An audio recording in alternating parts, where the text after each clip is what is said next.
So you are able to see my screen now, my PPT? Yes, ma'am. Yes, ma'am. Okay. So yesterday we did what is the consumer decision thing, how many types are consumer there, and what are the factors which affect the consumer decision making. So today, from first minute, we are going to cover the last topic, that is consumer decision process. Now, if you see, this process looking like very simple, that it follows 5 steps, starting from need origination till post purchase. Right? Please mute yourself. Uh, right? So if you see here, it looks very simple, but it's not very simple every time.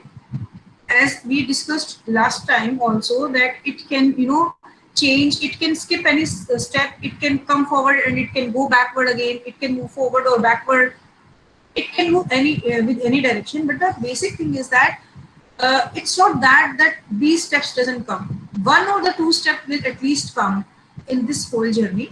So depending upon the product, depending upon the customer, depending upon the situation, there are many factors that define consumer decision, but few we can discuss here, right?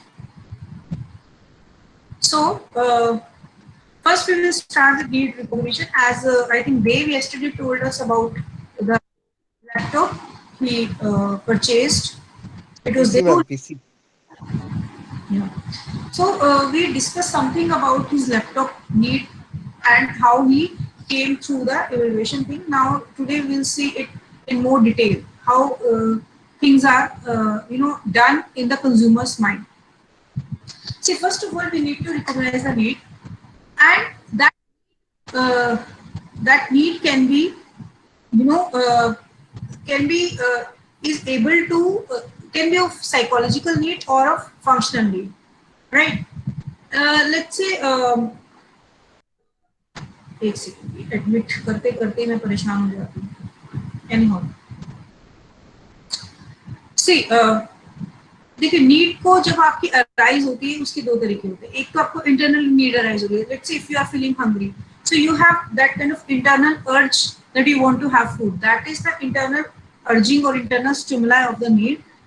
And there is an external stimuli, like say if you are wandering in the market, you were just going here and there, and you just see some good dress on mannequin and you literally feel of buying it even though you were not needing it, right? But you buy it. So ये एक external stimuli हो गया, एक internal stimuli कि आपको जरूरत है, right? अब इन इंटरनल और एक्सटर्नल स्टिमुलाई जब आपके अराइज होते हैं and you have set of alternatives, अब इन सेट ऑफ ऑल्टरनेटिव्स में आप जो भी चीज मांगते हैं, या तो फंक्शनल नीड आपकी सेटिस्फाई करती है, साइकोलॉजिकल नीड। फॉर एग्जांपल, आपको भूख लगी थी, राइट? आप नियर बाय कोई एक नॉर्मल हाइजीन लेवल के रेस्टोरेंट पे भी खा सकते हैं, और you decide to go to Hyatt, okay, और टू ताज। तो यहाँ पर जब हम हयात और ताज की बात कर रहे हैं, एक सागर रत्ना लेवल के रेस्टोरेंट की बात कर रहे हैं, या कोई भी और नॉर्मल जो आपके एरिया में वो इस तरह के स्टैंडर्ड के, गुड़गांव में जो लोग रहते हैं ओम स्वीट्स है या कुछ भी इस तरह की चीजें होती हैं, सो वो चीजें आपकी फंक्शनल नीड्स पूरी करती है, मतलब जो काम के लिए वो था वो हो गया। वाइल साइकोलॉजिकल नीड्स मतलब you think about other aspect also, कि तुम उसको कैसे परसीव कर रहे हो एज ए कस्टमर, आपको चाहिए या आपको कुछ उससे रेपुटेशन चाहिए, या किस तरह की परसेप्शन से आपने चीजों को देखा है, वो आपके होते हैं साइकोलॉजिकल नीड। जैसे मैंने आपको पीपीटी में देखी 2 पिक्चर्स लगाई हैं, एक आपका लेस देन 1000 रेंज का ब्रांडेड पर्स, जैसे वैन ह्यूजन की अगर हम बात करें, so it is available there and it can perform every function जो आपको इसके बराबर में नजर आएगा साइकोलॉजिकल नीड्स के अंदर। एक आपको इसकी प्राइस है $2 मिलियन US डॉलर्स। ये है लेना मार्क्स का पर्स, क्लेओपेट्रा पर्स, राइट? छोटा सा क्लच है पर डायमंड्स लगे हैं, राइट?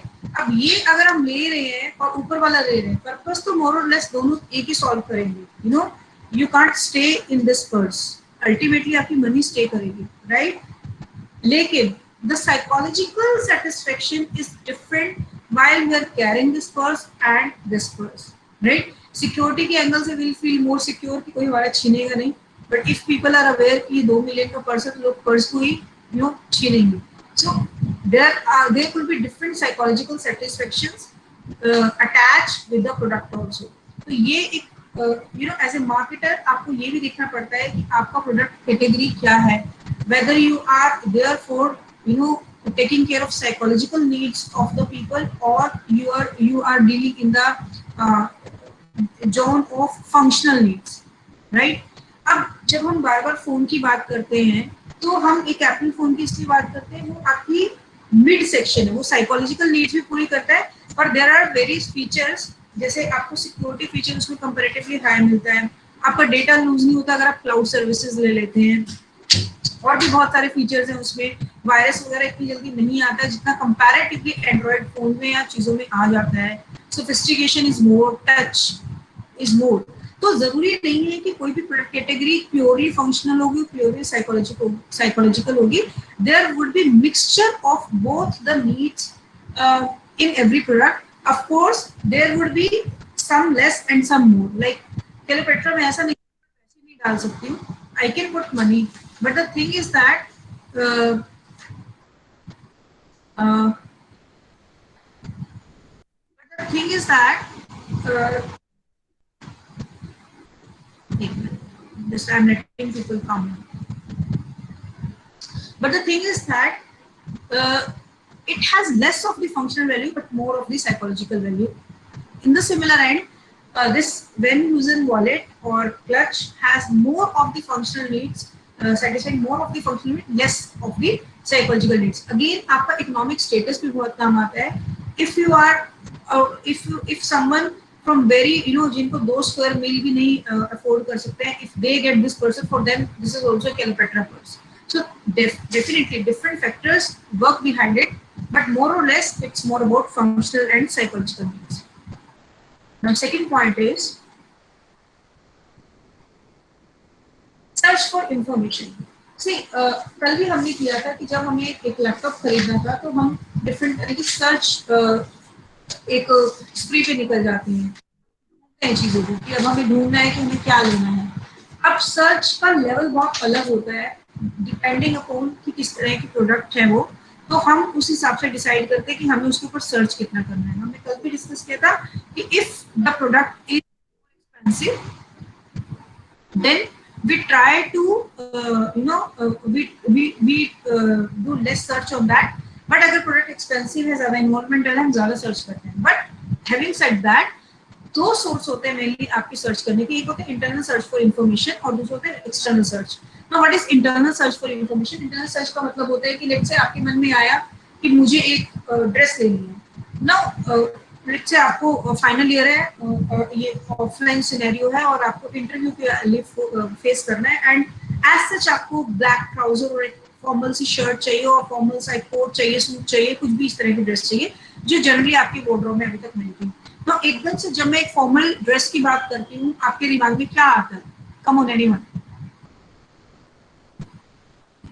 एनीवन, कौन सी ब्रांड, कहाँ एकदम से अगर आपको पता लगे कल आपका इंटरव्यू है लेट्स से, and you don't have anything perfect in your wardrobe उस तरह का जो आपको लगे कि आप पहन सकते हो, एकदम से कहाँ पे क्या दिमाग में आएगा, कहाँ जाना चाहिए? Just forget this covid scenario, in general अगर कोविड सिनेरियो नहीं होता आप क्या करते? I am waiting for your answer guys.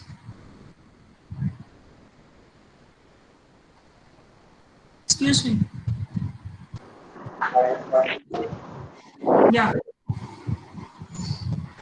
या tell me. We will rush to the market.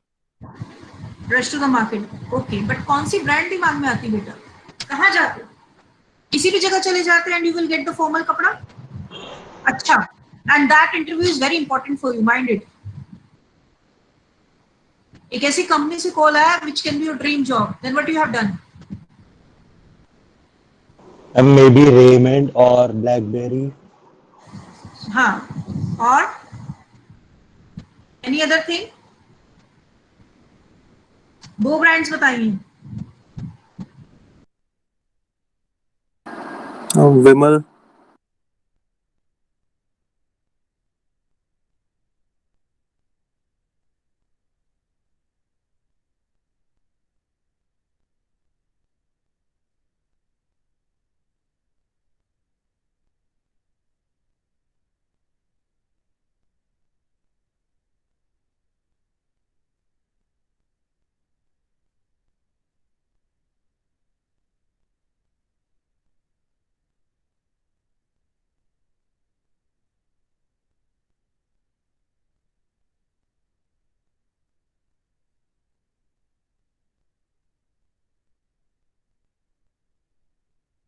Yeah. So you told me few brands. So basically ये जो brands हैं, अब या तो आपने इनकी कभी ना कभी ad देखी होगी, not now, but कभी ना कभी कुछ देखा होगा, आपका सेट है, या फिर आपने कभी किसी का बहुत अच्छा लगा होगा सूट या कुछ भी तो पूछा होगा, या घर में ऑलरेडी जो जॉब कर रहे हैं या किसी को ऐसे बाय करते हुए देखा होगा. 3-4 सोर्सेज हमारे होते हैं बेसिकली. मतलब हमने दिमाग में नहीं ढूंढा नहीं उस चीज को, but anyhow it was somewhere in our mind कि ये तो हो ही सकता है, राइट?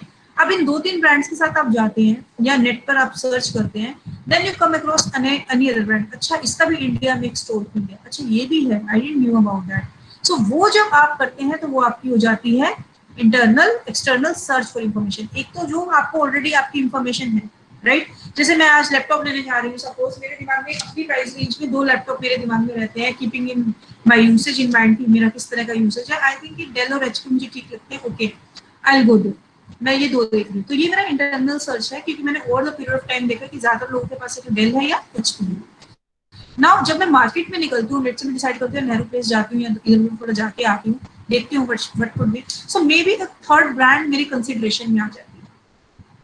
नहीं भी आ सकती, लेकिन आ भी सकती है, but I literally search for these 2 thing. और अभी हो सकता है के ऊपर जा रही हूँ और फिर एकदम से I can zero it to 1, right? मैं एक ब्रांड पे एक आ जाती हूँ, या फिर मैं दोनों को ही डिस्कार्ड करके कोई तीसरी ले लेती हूँ. एनीथिंग कैन हैपन, बिकॉज वो आगे हम पढ़ेंगे कि कैसे डिसाइड होता है. बट ये मैं एक्सटर्नल सर्च करती हूँ, किसी से और से पूछने की कोशिश करती हूँ, थर्ड पार्टी से, फ्रेंड से, पीयर से, आसपास देखने की कोशिश करती हूँ, ब्रोशर्स देखती हूँ, नेट चेक करती हूँ, एडवर्टीजमेंट बड़े ध्यान से देखती हूँ, आसपास की मार्केट वालों से पूछ लेती हूँ, पास की शॉप से. दो मैं खरीदूंगी शायद नेहरू प्लेस से, बट मैं पास की शॉप पर जाकर रेकी कर सकती हूँ what things I can get. So these all are ways to search the information, right? अब जब हम इंफॉर्मेशन सर्च कर रहे होते हैं, उसमें और भी बहुत सारी फैक्टर्स होते हैं सर्च प्रोसेस में, जिनके बारे में हम डिस्कस करेंगे. Now what are these factors? सबसे पहले जब भी हम कोई भी करते हैं तो देखिए, कोई भी सर्च करने के परसीव बेनिफिट और परसीव कॉस्ट होते हैं. परसीव बेनिफिट ये है कि हो सकता है आपको कोई बेटर ऑल्टरनेटिव मिल जाए, आपका डिसीजन बेटर हो जाए. और परसीव कॉस्ट है कि आपका टाइम और एनर्जी और कभी कभी पैसा. अगर आप जाएंगे गाड़ी कार में जाएंगे, बाइक पे जाएंगे, या आप ऑटो करके जाएंगे, या किसी भी तरीके से आप अगर फिजिकली जाते हैं किसी भी तरीके से, तो you spend money, right? Time तो ऑफ कोर्स है, एफर्ट्स तो है ही, तो उस सब की एक परसीव्ड कॉस्ट है. फॉर एग्जाम्पल, आज के टाइम में जैसे let's say I am working, my husband is working, we are time poor customers. ठीक है, हमारे पास पैसे हैं but we are time poor. तो maybe we will not waste our time in evaluating many alternatives, right? जो भी 2-3 हमें अच्छे लगेंगे, we can buy the things from there. People who have enough time to spend on searching the evaluate different options, or they can look for different things, they can find spend time in information collection. So that totally depends upon the nature of the person. किसी को time है, पैसे हैं, लेकिन still वो नहीं करना चाहता है, और किसी के पास कुछ भी नहीं है, स्टिल वो करना चाहता है. तो बहुत सारे फैक्टर्स इसके ऊपर डिपेंड करते हैं, बट मोर और लेस जब भी हम कोई सर्च करते हैं, वहां पर कुछ ना कुछ उससे परसीव्ड बेनिफिट अटैच होते हैं, कुछ कॉस्ट अटैच होती है. Then locus of control. Locus of control का मतलब ये होता है कि आप ये सोचते हैं कि मेरा कितना कंट्रोल है, मतलब जो भी मैं बाय करूंगा, उससे जो भी प्रोडक्ट निकलेगा, उसकी परफॉर्मेंस मेरा कितना कंट्रोल है. फॉर एग्जाम्पल, एक छोटी सी बात है कि अगर मैं ये सोचूं कि जो भी आउटकम आएगा मेरे डिसीजन लेने का, उस पर मेरा कंट्रोल नहीं था, तो जैसी भगवान की मर्जी. जनरली शादियों के मामले में होता है कि अच्छे से अच्छा आप लड़का ढूंढते हैं, अच्छे से अच्छी लड़की ढूंढते हैं, पर एक्चुअली में शादी करने के बाद स्पाउस कम टू नो और फैमिली कम टू नो कि जो भी उन्होंने अपने डिसीजन अपने बच्चे के लिए बनाया था, या लड़का या लड़की ने अपने स्पाउस के लिए बनाया था, how this is going to affect them positively, negatively. Are they overall happy और दे ओवरऑल एट सैडनेस. तो यहाँ पर लोकस ऑफ कंट्रोल एक्सटर्नल है. whatever one can see while looking at the spouses, वो देख लिया था मोटी चीजें, बट एक्चुअली में उसका आउटकम अपने हाथ में इतना नहीं था, राइट? एक अलग क्वालिटी ऑफ गुड्स होती है. अगर मैं फॉर्मली प्रोडक्ट्स की बात करूँ, क्रीडेंस गुड्स क्या होती है कि आप उसकी क्वालिटी पे ना बहुत ज्यादा कंट्रोल नहीं रख सकते, या आपको इतना ज्यादा पता नहीं चल सकता. फॉर एग्जाम्पल एसी है, जब आप एसी बाय करने जाते हैं तो मोटी मोटी 2-3 चीजें देख सकते हो ऊपर से कि ये चीज कैसे लगी है, वो चीज कैसे लगी है, पर क्या कब हम एसी ऐसे अंदर से खोलकर चेक करके लेते हैं? नहीं लेते।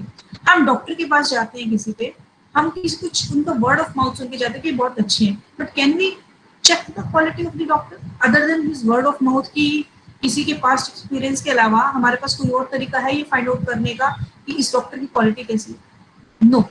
सो इस तरह की चीजें जहां पर लोगों से कंट्रोल बहुत ज्यादा आपके हाथ में नहीं है, वो एक वहां पर फिर आपके इंटरनल सोर्सेज ज्यादा काम आते हैं, एक्सटर्नल सोर्सेज थोड़े कम आ जाएंगे। किसी भी डॉक्टर के पास जनरली हम एडवर्टीजमेंट देखकर नहीं जाते हैं, हम किसी भी डॉक्टर को सिलेक्ट करते हैं जहाँ पर क्रीडेंस गुड होती है, जिसकी हम क्वालिटी फिजिकली नहीं चेक कर सकते हैं, वहां पर हम generally internal source of information से जाते हैं। हमारा सबको एक फैमिली डॉक्टर होता है, क्यों होता है? क्योंकि over the period of time हम लोगों ने उनकी सर्विसेज लिए एंड वी नो।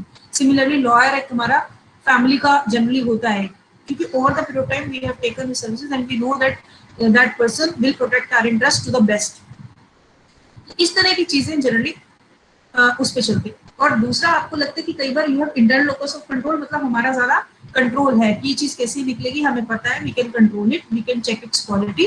जैसे लोग दूध चेक करके ले लेते हैं, अगर वो खुला दूध ले रहे हैं, विदाउट पैकेज चीजें ले रहे हैं। हम कुछ चीजों में सब्जियां हैं, उसमें बिल्कुल इंटरनल लोकस ऑफ कंट्रोल है। आप जाते हो सब्जी अपनी तरफ से इवेलुएट करके, कच्ची सब्जी, रो वेजिटेबल्स, रो फ्रूट्स, जब इस तरह की चीजों की शॉप करते हो विच यू कैन इवेलुएट कि हाँ भैया मेरे को पता है कि कैसा चलेगा या कैसा है, वहां पर लोग इसको ढूंढ रहे हैं। छोटी सी चीज है, हम पेन परचेज करते हैं तो most of the time we try to write something before buying that pen, तो वहां का जो आउटकम है उस पर हमारा कंट्रोल था कि उसको हमें ठीक लग रहा है, वी परचेज दैट, राइट। उसके बाद तीसरा जो उसके अंदर प्रोसेस होता है वो होता है आपका एक्चुअल और परचेज। आप कोई भी परचेज कर ले चीज, कोई भी चीज परचेज कर ले, उसमें आपका कोई ना कोई रिस्क रहता है। फॉर एग्जाम्पल, आपने जितनी मर्जी तसल्ली कर ली हो, लेकिन फिर भी there is some risk, performance risk, right. हो सकता है पेन वहां पे बहुत अच्छा चल रहा हो और आगे ना चले आपका, राइट। उसके बाद आपका दूसरा आता है सोशल रिस्क, मतलब कि जब हम कुछ चीज खरीदते हैं, एक सोशल एक्सेप्टेंस हम लोगों को चाहिए होती है, क्योंकि हम लोग सोसाइटी में रहते हैं, तो हम ये देखते हैं कि मैं ये चीज ला रहा हूँ, क्या मुझे इस चीज का सोशल एक्सेप्टेंस मिलेगा लाने का। फॉर एग्जाम्पल, हम जिस तरह की कम्युनिटी में रहते हैं, हम अपनी कम्युनिटी से बहुत अलग चलकर चीजें परचेज नहीं करते हैं। हम ये कहते हैं कि हमारे घर में ऐसे ही चलता है, हमारे घर में यही प्रोडक्ट चलता है, हमारे घर में इसी तरह के कपड़े अलाउड है, दूसरे अलाउड नहीं है।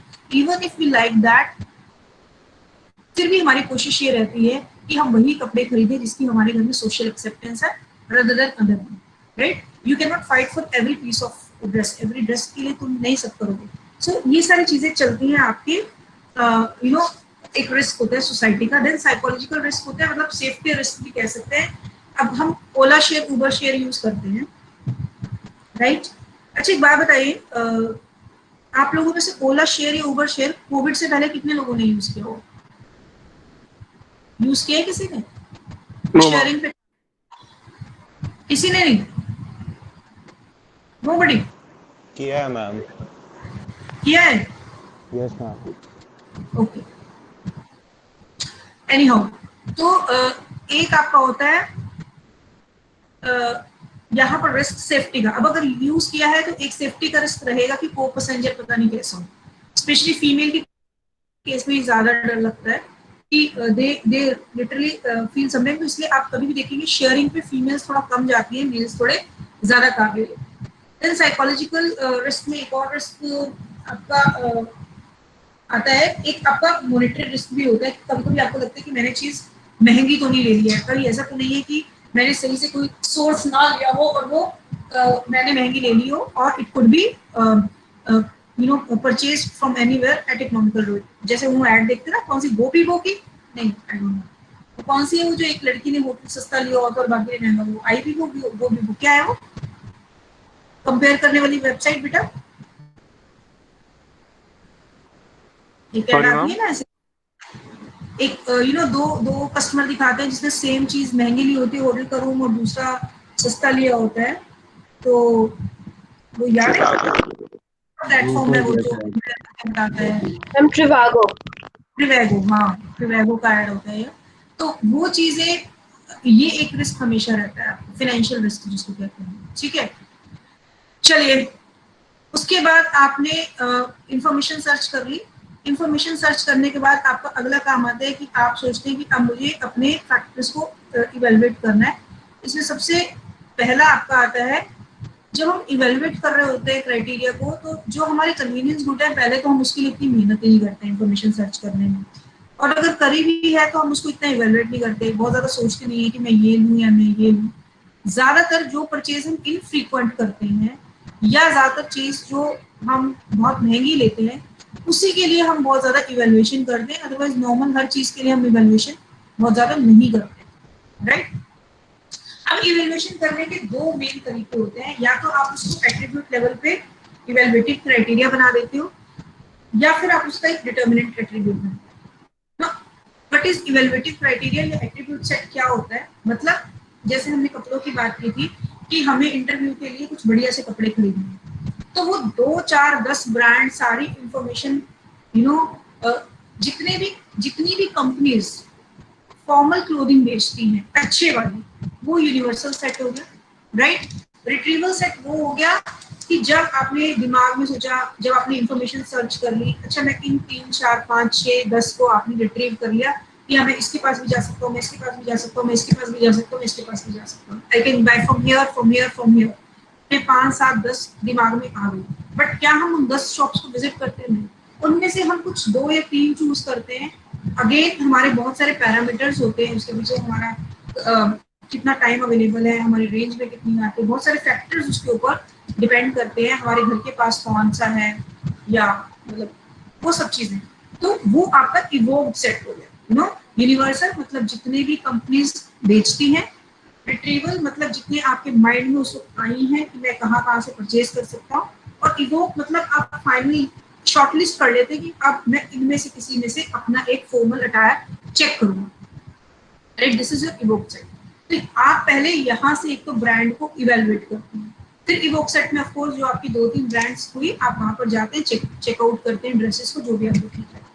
डिटर्मिनेंट एट्रीब्यूट क्या होते हैं कि कई बार हम एक चीज के ऊपर अटक जाते हैं, और डिटर्मिनेंट एट्रीब्यूट में क्या होते हैं कि वो प्रोडक्ट आप देखते हो, वो फीचर्स जो आपके लिए इम्पोर्टेंट होते हैं और आप उनको डिफर परसीव करते हो। फॉर एग्जाम्पल अगर हम इंटरव्यू की बात करें, लेट्स से मुझे ऐसा लगता है कि कोई भी एक ब्रांड ले लो, मैं फॉर्मल वियर इतना पहनती नहीं हूँ, बट लेट्स से कोई भी एक आप ब्रांड ले लीजिए और आपको लगता है कि उसकी फिटिंग बहुत अच्छी आती है, डिजाइनिंग बहुत अच्छी है, आपको लगता है कि मेरे लिए डिजाइनिंग ज्यादा मैटर करती है, मेरा डिजाइन फॉर्मल हो येट स्मार्ट हो, राइट।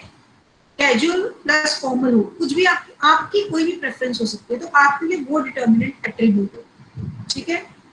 फिर दूसरा, किसी को कंफर्ट ज्यादा अच्छा लगता है, राइट, किसी को कपड़े की क्वालिटी ज्यादा पसंद है, किसी को ब्रांड उन एग्जिस्टिंग में से कोई एक ज्यादा पसंद है, किसी को ये ज्यादा पसंद है कि अगर कोई प्रॉब्लम होगी तो मेरे घर के पास है। तो कोई भी डिटर्मिनेंट एट्रीब्यूट होगा जिसके बाद आप उस इवोक्ड सेट में से कोई एक को डिटर्मिनेंट एट्रीब्यूट लोगे और आप अपने प्रोडक्ट को फाइनल कराने की कोशिश करोगे। कई बार ऐसा भी होता है कि हम डिटर्मिनेंट जो एट्रीब्यूट होते हैं वो हमको ऐसा लगते हैं कि वो बड़े रैशनल है, जैसे कंफर्ट बड़ा रैशनल है, जिसको अगर ये सोचने की फॉर्मल वेयरिंग है, मुझे पूरा दिन पहननी है, उसके लिए कंफर्ट है। किसी के दिमाग में ये भी हो सकता है कि नहीं, मुझे तो अपनी एक स्टाइल स्टेटमेंट बनानी है अपने जॉब पे, तो उसके लिए स्टाइलिंग बहुत इंपॉर्टेंट है। सो दैट डिपेंड्स कि लोगों को क्या है। कईयों को रिंकल फ्री कपड़े पसंद है फॉर्मल में, कि सारा दिन पहन के खराब नहीं लगने चाहिए, जीरो मेंटेनेंस है, I can not press every day, then वो एक एट्रीब्यूट हो सकता है। So there could be many determinant attributes while you select the things, right. उसके बाद कंज्यूमर डिसीजन रूल्स है। कंज्यूमर डिसीजन रूल में क्या होता है कि इन डिफरेंट एट्रीब्यूट पर हम क्या करते हैं, अपने डिसीजन को रेट करने की कोशिश करते हैं। जैसे मैंने फॉर्मल में बताया कि 3-4 चीजें थी,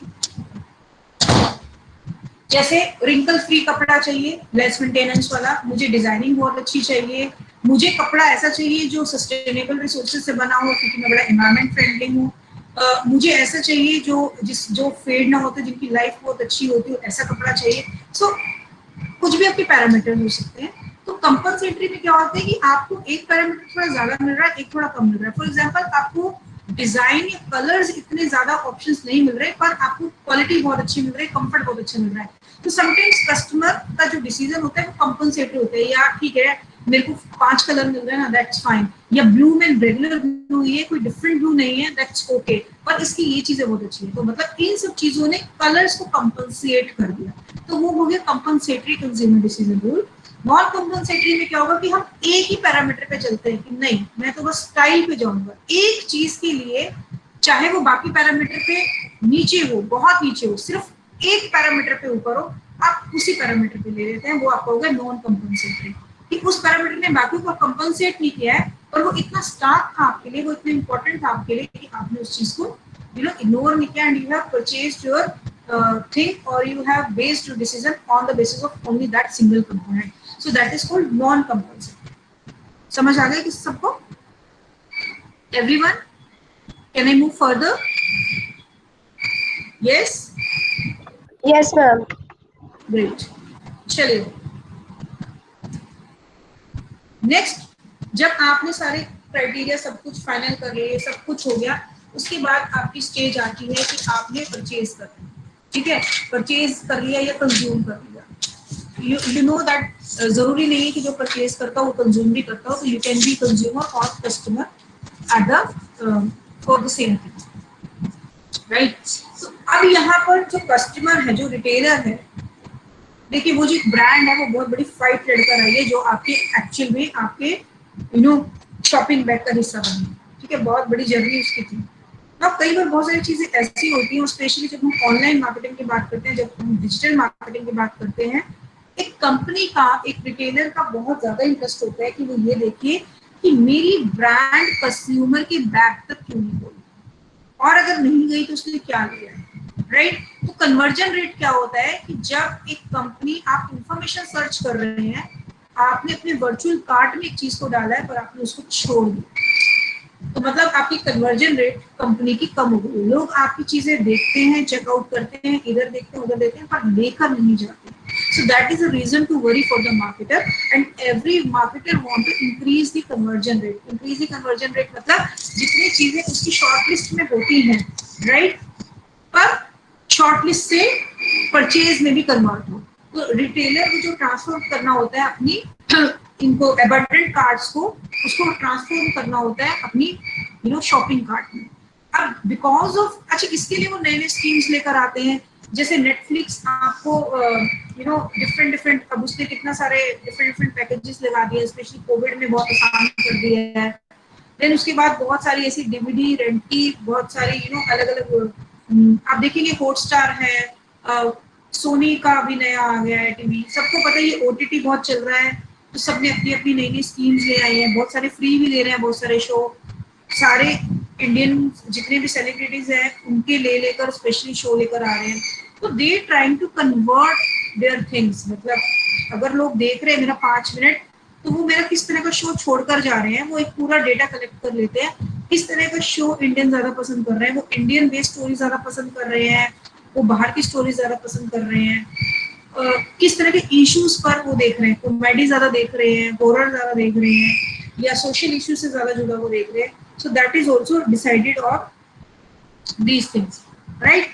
तो यहाँ पर कंपनी अलग अलग मॉडल्स लेकर आती है, जैसे एक नेटफ्लिक्स लो, आप 5 लोग अलग अलग इंस्ट्रूमेंट पे उसको देख सकते हैं। पहले कई बार ऐसा होता है कि आप एक ही इंस्ट्रूमेंट पे देख सकते हैं।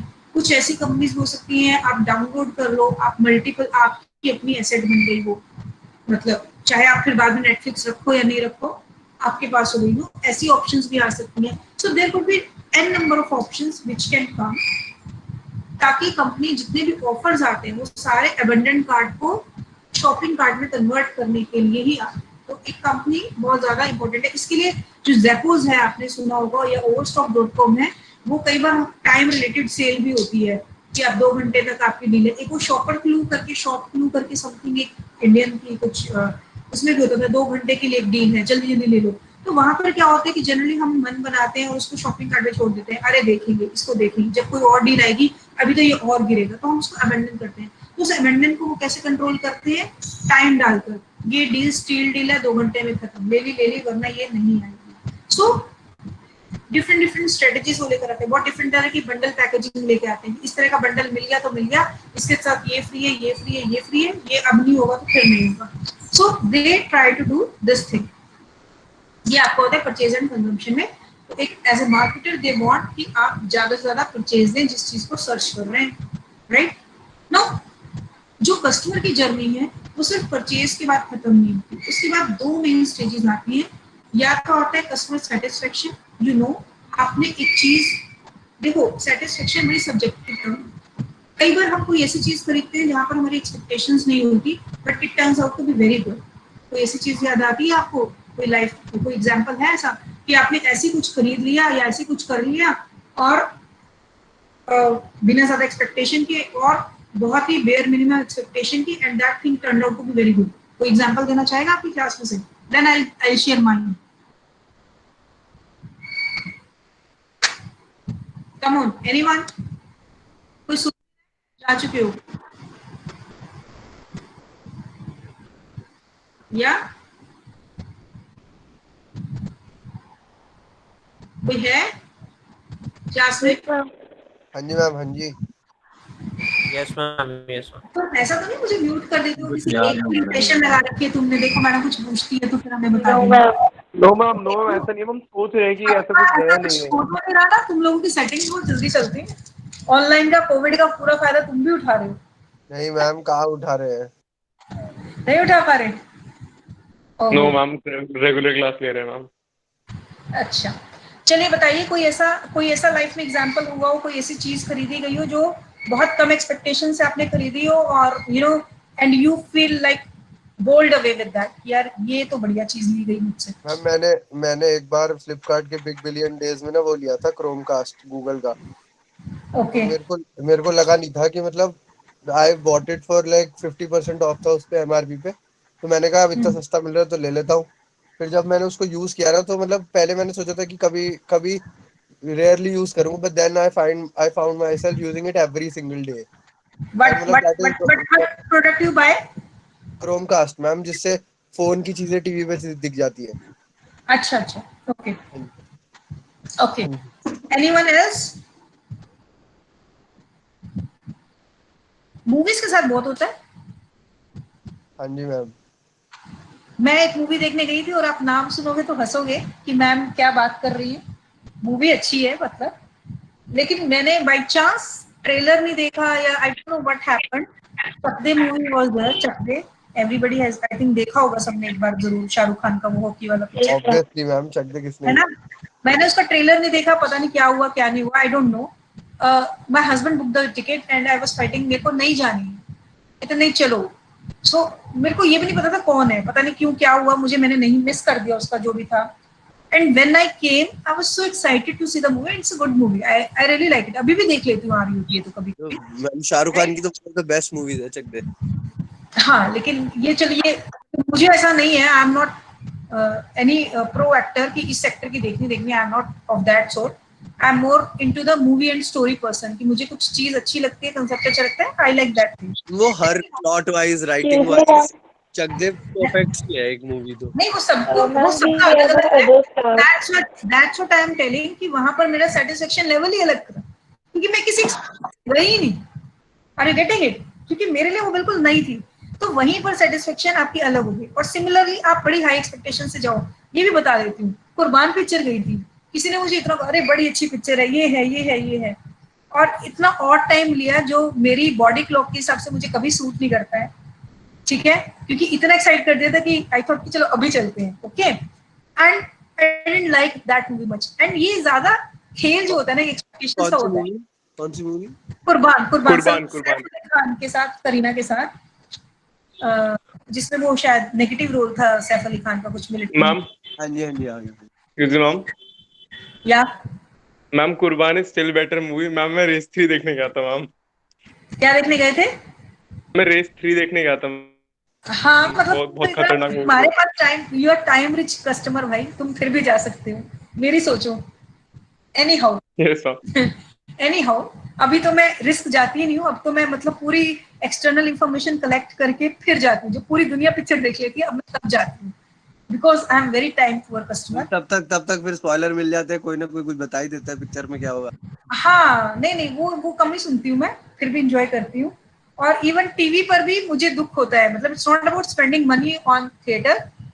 एक बार मैंने पिक्चर देख ली थी बर्फी है ना पिक्चर, कौन सी है वो? बर्फी खाना है की नहीं थी, और एक वो कृति सेनन है, कौन है आई डोंट नो, भूल नहीं गई नहीं मैं। मैम, बर्फी में इलियाना डिक्रूज, प्रियंका चोपड़ा और रणबीर कपूर। नहीं वो नहीं, फिर दूसरी पिक्चर थी वो।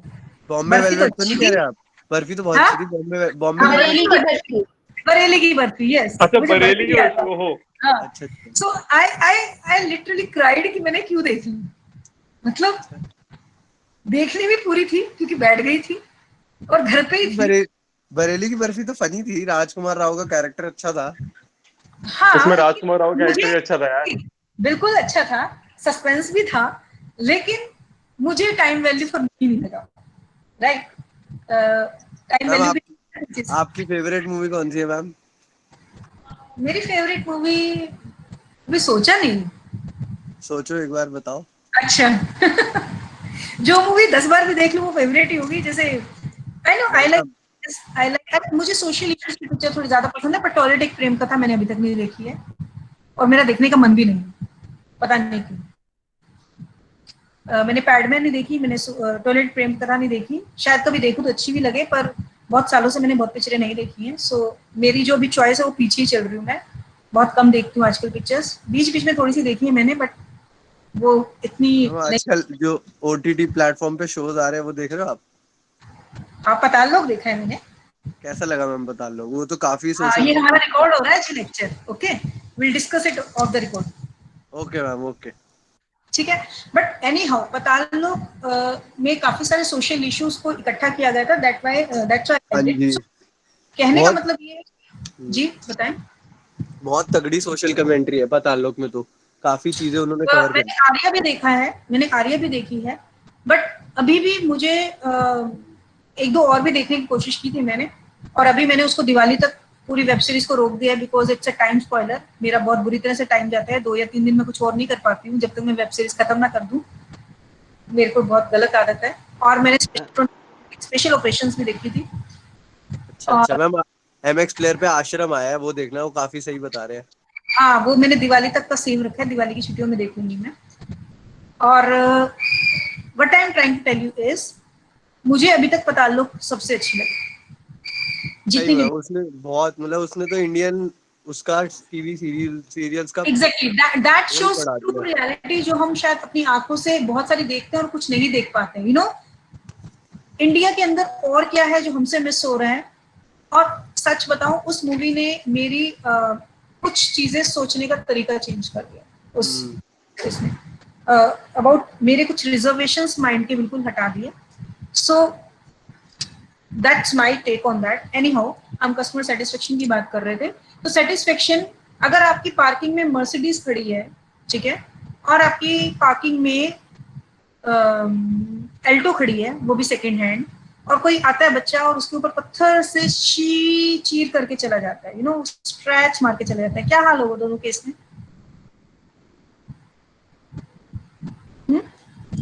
स्क्रैच लगा देता है आपके दुख, पूरा, बहुत दुख होगा। दुख तो होगा, लेकिन ज्यादा दुख कब होगा?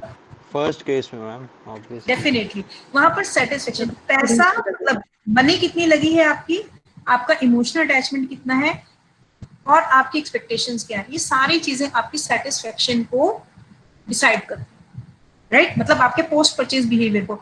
अगर आप सेकंड हैंड ऑल्टो लेकर आ रहे हैं और वो आपको 4 महीने के बाद, 6 महीने के बाद चलने में परेशानी करने लगे, उसका डिससेटिस्फेक्शन, और आप शोरूम से मर्सिडीज लेकर आए हैं 2 महीने के बाद, 6 महीने के बाद वो आपको परेशान करना शुरू कर दे, दोनों के सेटिस्फेक्शन लेवल में, दोनों कारें परफॉर्मेंस पे खराब चल रही हैं, लेकिन ज्यादा डिससेटिस्फेक्शन कहाँ होगा? मर्सिडीज। जहाँ पर मैम, जहाँ एक्सपेक्टेशन ज्यादा थी। एग्जैक्टली, जहाँ एक्सपेक्टेशन ज्यादा थी। तो ये सारा जो सेटिस्फेक्शन है, ये सारा एक्सपेक्टेशंस का ही खेल है। expectations and what you received is called perceived performance, okay? तो expectation minus perceived performance, अगर नेगेटिव आता है तो dissatisfaction, पॉजिटिव आता है तो satisfaction। एक्सपेक्टेशन सॉरी, पॉजिटिव आता है आंसर, मतलब एक्सपेक्टेशन माइनस परसीव्ड परफॉर्मेंस अगर आप कर रहे हैं, पॉजिटिव आता है तो डिससेटिस्फेक्शन, और नेगेटिव आता है तो सेटिस्फेक्शन। आप इसको स्टेटमेंट को उल्टा भी कर सकते हैं। कहने का मतलब ये कि आपकी एक्सपेक्टेशन ज्यादा है, परफॉर्मेंस कम है, तो डिससेटिस्फेक्शन, राइट? तो मैम मतलब एक ब्रांड के लिए ये उल्टा भी हो सकता है कि जैसे उसने अपने एक एवरेज प्रोडक्ट को बहुत ज्यादा एडवर्टाइज कर दिया और वो लोगों में मतलब काफी उसकी हाइप बन गई, फिर जब वो हाँ, प्रोडक्ट मार्केट में आया और वो उतना अच्छा नहीं निकला तो उनके लिए, ओके। तो फिर उनको तो मतलब डबल लॉस हो जाएगा। हाँ, तो वही तो फिर तो डबल लॉस का मतलब क्या? वो उनकी गलती, उन्हें अपना प्रोडक्ट देखना चाहिए था। हम्म। हैवी एडवर्टीजमेंट कहने ऐसे थोड़ी होते हैं कोई भी अपने प्रोडक्ट पे। दे नो कि हम क्या प्रोडक्ट ला रहे हैं। और हमें एक मूवी देखी थी मैंने, मुझे ना मूवी का नाम याद नहीं आ रहा, ठीक है? थोड़ा कुछ प्लॉट अच्छा, वो बताओ, मूवी गैस देखी कर थी, देंगे। हम आइडिया मैं आइडिया बताती हूँ। हाँ हाँ, दो मूवीज मेरे दिमाग में आई है इस चीज से। एक तो थी जिसने माइक्रोमैक्स के बेटे से शादी करी है, क्या हीरोइन है वो, जो मूवी की हीरोइन है, नाम भूल रही हूँ मैं उसका। हॉलीवुड है बॉलीवुड है? अरे गजनी मूवी, आमिर खान वाली। अच्छा अच्छा, गजनी, हाँ हाँ। वो कौन सी हीरोइन है उसमें? मैम वो एयर वॉइस था मैम, वो असीन, एयर वॉइस था। असीन, असीन। असीन नहीं थी, खैर वो मेरे ख्याल से कोई और पिक्चर है। एक असीन नहीं थी, कोई कीर्ति कीर्ति रेड्डी करके भी एक हीरोइन थी। बेसिकली उसको एक एडवर्टीजमेंट बनानी थी, एक एडवर्टीजमेंट बनानी थी। और वो एक गाड़ी की एडवर्टीजमेंट बनाती है। वो ऐसी बोलती है कि मैंने एक एडवर्टीजमेंट बनाई, एक गाड़ी चल रही है, वो गाड़ी 100 किलोमीटर मतलब 2 किलोमीटर पे जाकर रुक जाती है। तो कस्टमर खोल के देखते गाड़ी की रुकी और देखते गाड़ी में इंजन ही नहीं है। तो कहते कि ऐसे कैसे हमारी एड बना रहे हो? तो कहते कि नहीं, वो गाड़ी अपने नाम पे 2 किलोमीटर चल गई। सोचो कितनी अच्छी गाड़ी है, तो हम यू नो। मैम टार्जन तो टार्जन नहीं की कह बात रहे? कर रहे हो क्या? टार्जन तो नहीं कह रहे आप? नहीं नहीं नहीं नहीं, वो एक वैसी, उसमें ना वो लड़की एडवर्टीजमेंट कंपनी में काम करती है, तो उसको बोला जाता है कि तुम एड बनाना, सोच के आइडिया। और अगर आपको वो पिक्चर याद है जिसमें सेक्सुअल हरासमेंट के ऊपर पिक्चर है, वो pink, pink. Kangana Sen heroine, जानते हो आप, राइट? कौन ma'am? Rampal, which ma'am? Arjun Rampal and Chitrangana Sen. अच्छा अच्छा। उसमें वो उसके ऊपर सेक्सुअल हरासमेंट का केस कर देती है लड़की, अर्जुन रामपाल के ऊपर, राइट? एंड कुछ है सेक्सुअल हरासमेंट के ऊपर बेसिकली ज्यादा है, मतलब रिलेशनशिप होता है, वो turn मैम out- इनकार इनकार। हाँ शायद इनकार, यस इनकार। तो जी उस जी। पिक्चर में भी वो ऐड कर रहे होते हैं। सो शी सेज कि तुम्हारी कार में कुछ ऐसा है ही नहीं, मार्केट ही नहीं है, तो तुम इसको इस तरीके से प्रेजेंट करो। ये पॉइंट बता रही हूँ मैं आपको।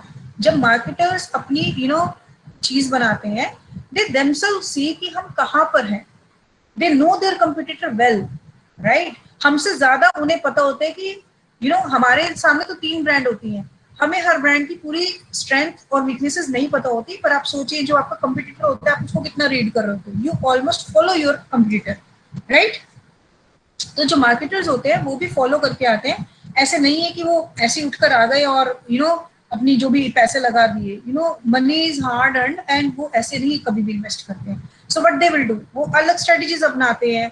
या तो वो आपको ज्यादा गारंटीज दे देंगे, ज्यादा वो फ्री सर्विसेज ज्यादा दे देंगे, कुछ सस्ती ईएमआई दे देंगे, बहुत बड़ा सेलिब्रिटी जोड़ देंगे, कुछ ना कुछ दे डू, अगर उनको लगता है कि हमारी कार उस सेगमेंट ऐसा कुछ अलग नहीं है, राइट?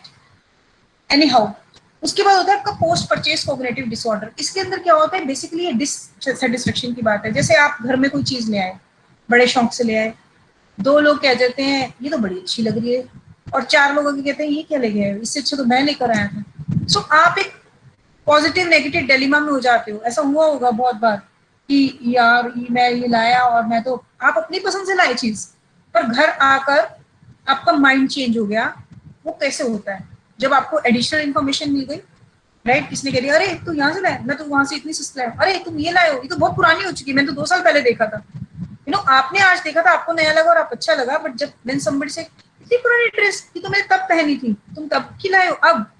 आपकी सारी की सारी जितनी हाई सेटिस्फेक्शन होती है, दैट कम्स टू डाउन। तो इसको ऊपर करने का क्या तरीका है? उसको ऊपर करने का तरीका है कि आप अपनी चीज में एडिशनल पॉजिटिव देखें, या मार्केटर अपनी चीज में एडिशनल पॉजिटिव फैक्टर्स दिखाए। अगर उसके उसको ऐसा फील होता है कि कस्टमर्स के मन में पोस्ट परचेज कोग्निटिव ऑर्डर, इसको कोग्निटिव डिसोनेंस ऑर्डर भी बोल देते हैं, राइट?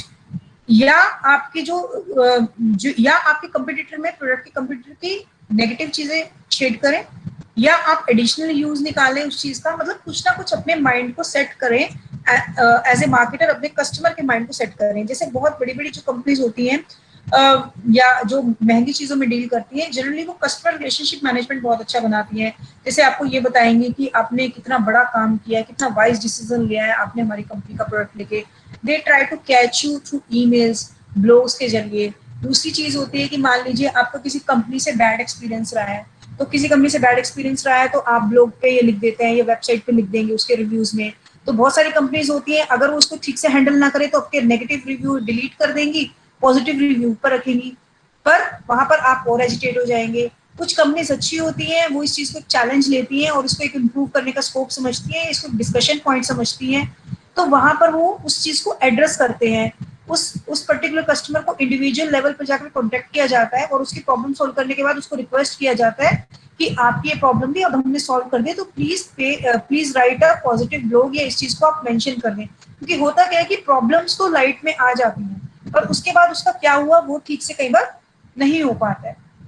सो ये पोस्ट परचेज कोग्निटिव डिसऑर्डर को हर कंपनी को ट्राई करना चाहिए कि वो ठीक करे, राइट?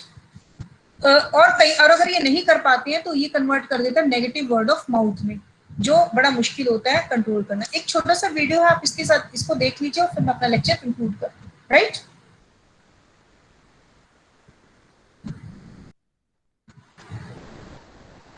मैम स्क्रीन पूरी नहीं आ हाँ रही मैं है। कर रही हूँ,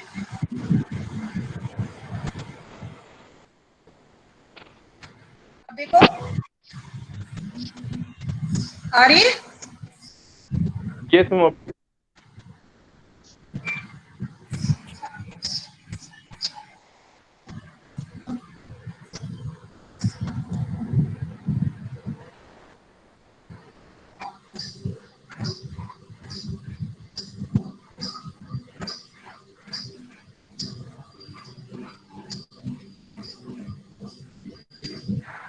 जो इनके हाथ में प्रोडक्ट है वो कौन सी नीड ज्यादा पूरी कर रहा है, फंक्शनल और साइकोलॉजिकल? बैग्स देखे थे इनके हाथ में, बताओ? साइकोलॉजिकल। या सिर्फ फेसेस देखने में बिजी थे लड़कियों के? Psychological. Psychological.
So we can see एक नीड रिकॉग्निशन हुआ, वेदर वाज वेरी हॉट, तो एक इंटरनल स्टिमुलाई आया that we want something cold, तो वो डिफरेंट उन्होंने इंफॉर्मेशन सर्च की, जहां जहां वो जा सकती थी, ऑप्शंस एक्सप्लोर की, सबका एग्री होना जरूरी था क्योंकि उन तीनों को साथ में एंजॉय करना था. सो सम वन गर्ल वाज वांटेड, कभी आइसक्रीम चाहिए, कुछ और चाहिए, but they finally agreeing upon one thing. एक शॉप जहां पर उन्होंने पेट्रोनेज किया, पेट्रोनेज बिहेवियर कि हमारे पास 5 ब्रांड्स हैं पर हम कौन सी एक ले रहे हैं, तो वो हमारा पेट्रोनेज बिहेवियर कि हम उसको किसको मौका दे रहे हैं अपने आप को सर्व करने का, राइट. तो एक शॉप से लिया एंड वहां पर फिर उन्होंने अपनी information whatever product they wanted, वहां पर भी एक फैक्टर काम आया. दैट गर्ल सेड मुझे ड्राइव करना है, there was different need behind that, जहां हम कहते हैं ना कि बड़े demographic, economic, social, situational factors जो हमने लास्ट क्लास में की थे. तो सिचुएशन क्या थी, that girl needs to drive back to home, इसलिए she chose another product while other two girls chose different product, right. यहाँ पर आपके फैक्टर्स काम आए डिसीजन मेकिंग के.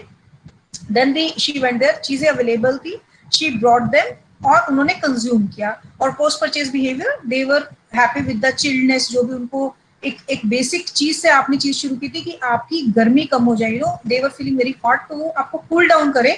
सो अल्टीमेटली उसका जो टेम्परेचर था बियर का या whatever टेस्ट था, जो भी चीज थी, फ्रीजीनेस थी, whatever it was, वो सब उनको अप्रोप्रिएट लगा and they happily finish that decision making process. और वो पूरा बाइंग डिसीजन प्रोसेस आपका कंप्लीट हो गया with their smile at their face. ठीक है, सो आज का लेक्चर मैं वाइंड अप करती हूँ. Just give me 1 minute for the attendance, और तब तक आप अपनी क्वेरी सोच लें अगर कुछ है आपके माइंड में, right. Just give me a minute.